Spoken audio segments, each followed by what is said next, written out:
nos hemos venido a jugar con lo último de Nintendo. Pero no, no es esta. Esta es la primera consola portátil que presentó Nintendo en el año 89 y que era la Game Boy original.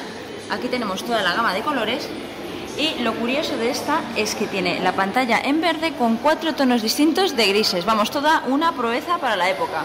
Super Mario y Tetris fueron los grandes lanzamientos de esta consola, que costaba en su momento casi 15.000 pesetas. Pero eso sí, tenía una resolución de 160 por 144 píxeles, que no está nada mal. De bolsillo no era. Pero bueno, tendría que esperar a la siguiente generación. Tuvimos que esperar hasta 1997, es decir, 8 años después, para tener una consola que sí que cabía en el bolsillo. La Game Boy Pocket. Esta tiene la pantalla en tonos de gris. Ya perdió su color verde característico. Y como videojuegos, pues tenía los míticos Mario, Zelda o Donkey Kong. Tan solo un año después, en 1998, se dieron cuenta de que el blanco y negro no iba a ningún sitio. Así que presentaron la primera consola en color.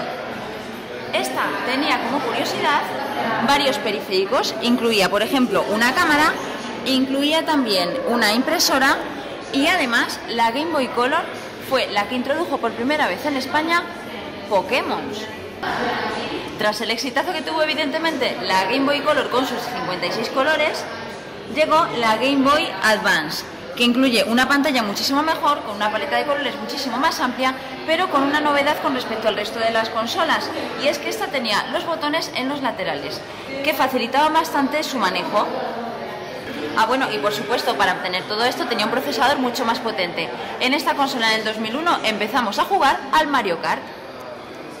Pero siguieron dándole vueltas y vueltas y vueltas al tema, y 2 años después, en el año 2003, se dieron cuenta de que esta consola podía ocupar menos si la doblábamos, así que fabricaron la Game Boy Advance SP. Lo mejor de esta consola es que es la primera consola de Nintendo en la que ya no tienen pilas, sino que incluye una batería recargable. Y 2 años después consiguieron lo imposible, la Game Boy Micro. Una consola de dimensiones reducidísimas que utilizaba los mismos cartuchos que en las anteriores versiones, que tenía 4 niveles de brillo y también una serie de carcasas intercambiables. Más de 200 millones de consolas avalaron el éxito de Game Boy, y para renovarse presentaron la nueva gama, las Nintendo DS. La principal novedad de estas consolas es que tienen doble pantalla, una de ellas táctil. Mejoran los gráficos siendo 3D, tienen la opción de tener los cartuchos antiguos y los nuevos, y añadiéndole conexión Wi-Fi consiguen tener un montón de juegos con los que poder interactuar con el resto de los amigos que tienen también una Nintendo DS. El juego más representativo de esta época, el Nintendox. En el año 2006, un año después de haber lanzado la Nintendo DS, va Nintendo y lanza la Nintendo DS Lite. Es básicamente la misma consola, solo que han mejorado bastante el diseño.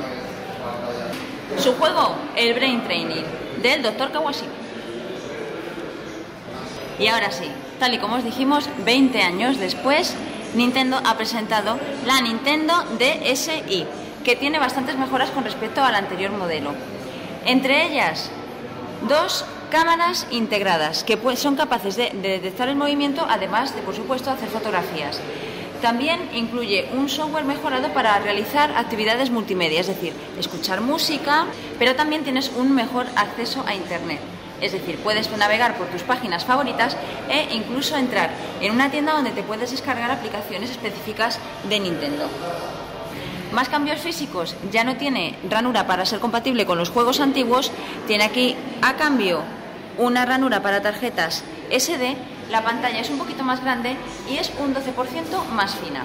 Y en todos estos años, solo Sony ha sido capaz de competir con el gigante de Nintendo en cuestión de consolas portátiles con su PSP. Lo que está claro es que durante todos estos años Nintendo ha democratizado bastante el uso de estas consolas y casi cualquier generación puede jugar a esto, como por ejemplo yo, así que me voy a quedar aquí un rato jugando con esta nueva.